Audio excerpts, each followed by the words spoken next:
பக்தி today channel நேயர்களுக்கு அன்பான வணக்கம். சென்னையிலிருந்து அஸ்ட்ராலஜர் பிருந்தா. நவம்பர் மாதத்திற்கான ராசி பலன்கள் பார்க்க போகிறோம். அந்த வகையில் பார்த்திங்கன்னா இப்போ ஃபஸ்ட்டு பார்த்திங்கன்னா மேஷராசி. மேச ராசிக்கான பலன்கள் எப்படி இருக்குது அப்படின்னு பார்த்துக்கலாம். ராசிக்கு பார்த்திங்கன்னா 4ஆம் இடத்துல குரு சஞ்சாரம் பண்ணுறாரு, 5ல் கேது. ராசிக்கு 7ஆம் இடத்துல, அதாவது நவம்பர் 3ஆம் தேதி பார்த்திங்கன்னா 6ஆம் இடத்துல இருக்கிற சுக்கிரன் 7க்கு போகிறாரு. 7ஆம் இடத்துல இருக்கிற சூரியன் பார்த்திங்கன்னா நவம்பர் 17ஆம் தேதி வந்து 8ஆம் இடத்துக்கு போகிறார். ஓகேங்களா? ஸோ இதுதான் இந்த மாதம் பயிற்சி. 8ல் புதன் இருக்கார். அவர் பார்த்திங்கன்னா இந்த மாதம் பார்த்திங்கன்னா நவம்பர் 27ஆம் தேதி அந்த மாதிரி வக்ரமாக துலாம்க்கு வராரு. மற்றபடி 11ஆம் இடத்துல ராகு, 12ல் சனி. எப்படி இருக்குது அப்படின்னு பார்க்கலாம் வாங்க. 4ஆம் இடத்துல குரு இருக்கிறனால இந்த படிப்பு விஷயத்தில் இருக்கவங்க கொஞ்சம் கவனமாக இருங்க. அதே மாதிரி வீடு, வண்டி, வாகனம் இந்த மாதிரி விஷயங்கள்லையுமே வந்து என்ன ஒரு பிரச்சனைனாலுமே உடனே வந்து அதை சரி பண்ணிக்கோங்க. குருவோட பார்வை பார்த்திங்கன்னா ராசிக்கு 8ஆம் இடத்துலையும், ராசிக்கு 10ஆம் இடம், 12ஆம் இடங்களில் இருக்குது.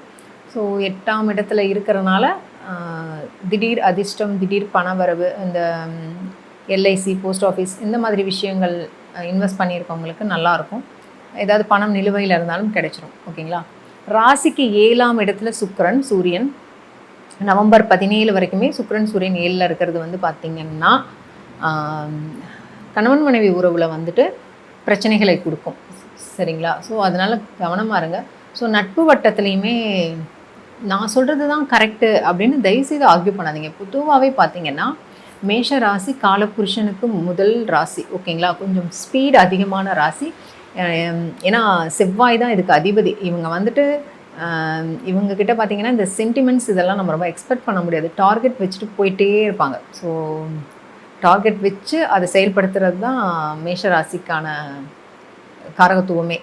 ஓகேங்களா? ஸோ அதனால் முடிஞ்ச வரைக்கும் பார்த்திங்கன்னா அந்த கொஞ்சம் ஸ்பீடை குறைச்சிக்கிட்டு எப்படி பக்குவமாக நடந்துக்கணும் அப்படிங்கிறத கொஞ்சம் வந்து ஹேண்டில் பண்ணிக்கோங்க இந்த ஒரு மாதத்துக்கு. ஏன்னா சூரியனும் 7, சுக்கிரனும் 7. ஏன்னா ஃபஸ்ட்டுங்க என்னை பொறுத்த வரைக்குங்க தொழிலில் ஜெயிக்கிறோம், மற்ற எல்லா விஷயத்துலையும் ஜெயிக்கிறத விட ஃபஸ்ட்டு நம்ம ஃபேமிலியில் ஜெயிக்கணும். ஃபேமிலி நல்லா இருக்கணும். ஓகேங்களா?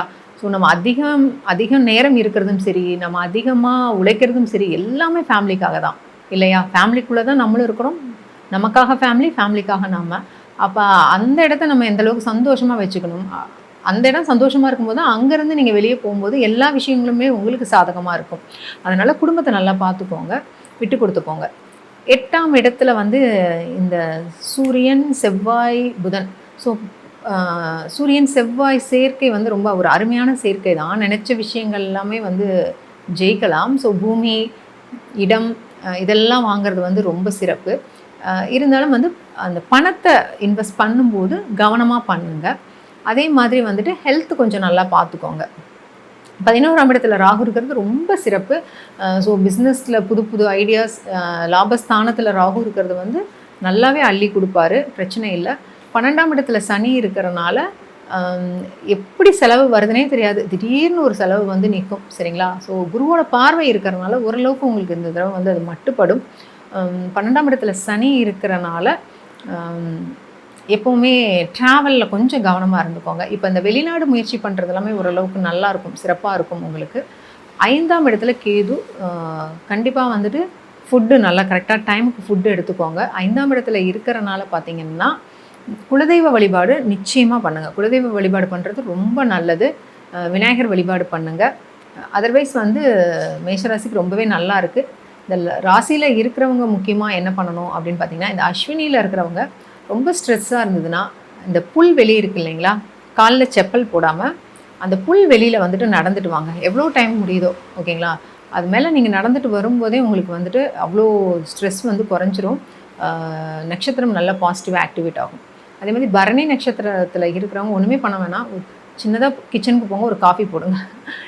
பொதுவாக வந்து பார்த்திங்கன்னா சமைக்கிறது வந்து பரணி நட்சத்திரத்துக்கு ஒரு நல்ல ஆக்டிவேஷன். ஓகேங்களா? ஸோ சமைச்சிங்கன்னா அவ்வளோ சூப்பராக சமைப்பீங்க. ஒரு சிலருக்கு அவங்களோட திறமையாக அவங்களுக்கு தெரியாமல் இருக்குது.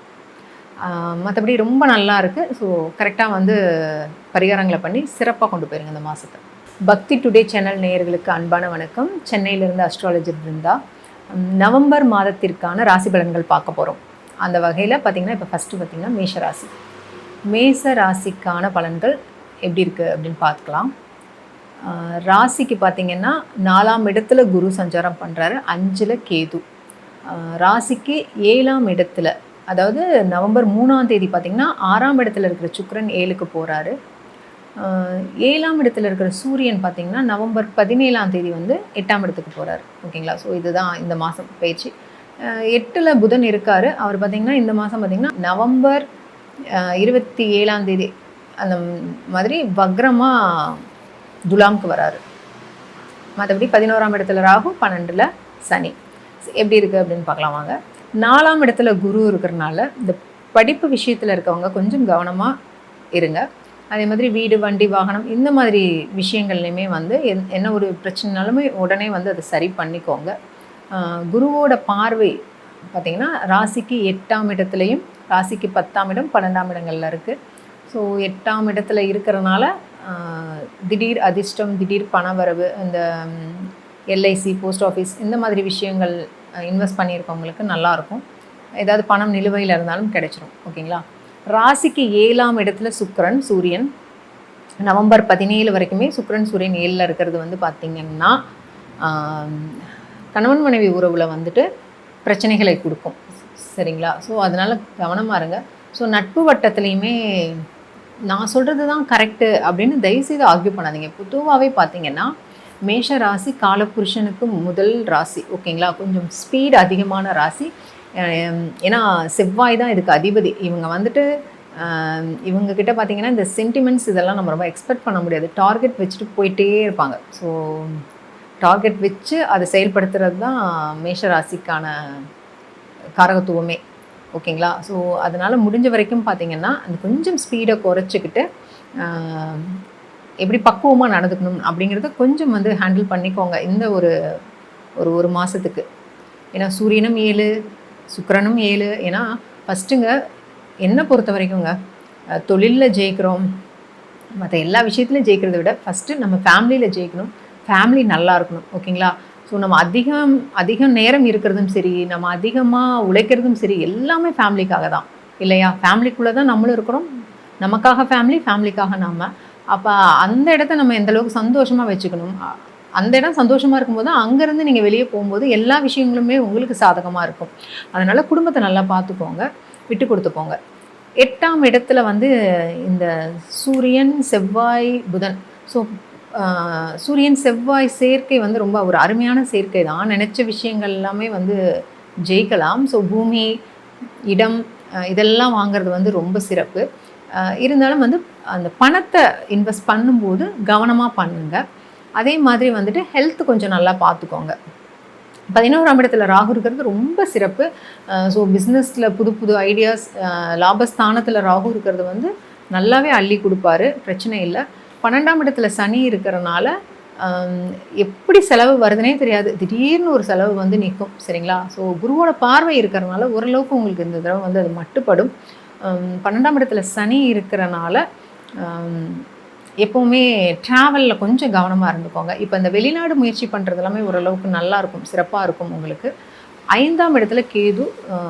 கண்டிப்பாக வந்துட்டு ஃபுட்டு நல்லா கரெக்டாக டைமுக்கு ஃபுட்டு எடுத்துக்கோங்க. 5ஆம் இடத்துல இருக்கிறனால பார்த்திங்கன்னா குலதெய்வ வழிபாடு நிச்சயமாக பண்ணுங்கள். குலதெய்வ வழிபாடு பண்ணுறது ரொம்ப நல்லது.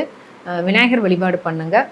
அதர்வைஸ் வந்து மேஷராசிக்கு ரொம்பவே நல்லா இருக்குது. இந்த ராசியில் இருக்கிறவங்க முக்கியமாக என்ன பண்ணணும் அப்படின்னு பார்த்திங்கன்னா, இந்த அஸ்வினியில் இருக்கிறவங்க ரொம்ப ஸ்ட்ரெஸ்ஸாக இருந்ததுன்னா இந்த புல் வெளி இருக்குது இல்லைங்களா, காலில் செப்பல் போடாமல் அந்த புல் வெளியில் வந்துட்டு நடந்துட்டு வாங்க, எவ்வளோ டைம் முடியுதோ. ஓகேங்களா? அது மேலே நீங்கள் நடந்துட்டு வரும்போதே உங்களுக்கு வந்துட்டு அவ்வளோ ஸ்ட்ரெஸ் வந்து குறைஞ்சிரும். நட்சத்திரம் நல்லா பாசிட்டிவாக ஆக்டிவேட் ஆகும். அதே மாதிரி பரணி நட்சத்திரத்தில் இருக்கிறவங்க ஒன்றுமே பண்ண வேணாம், சின்னதாக கிச்சனுக்கு போங்க, ஒரு காஃபி போடுங்க. பொதுவாக வந்து பார்த்திங்கன்னா சமைக்கிறது வந்து பரணி நட்சத்திரத்துக்கு ஒரு நல்ல ஆக்டிவேஷன். ஓகேங்களா? ஸோ சமைச்சிங்கன்னா அவ்வளோ சூப்பராக சமைப்பீங்க. ஒரு சிலருக்கு அவங்களோட திறமையாக அவங்களுக்கு தெரியாமல் இருக்குது. மற்றபடி ரொம்ப நல்லா இருக்குது. ஸோ கரெக்டாக வந்து பரிகாரங்களை பண்ணி சிறப்பாக கொண்டு போயிருங்க இந்த மாதத்தை.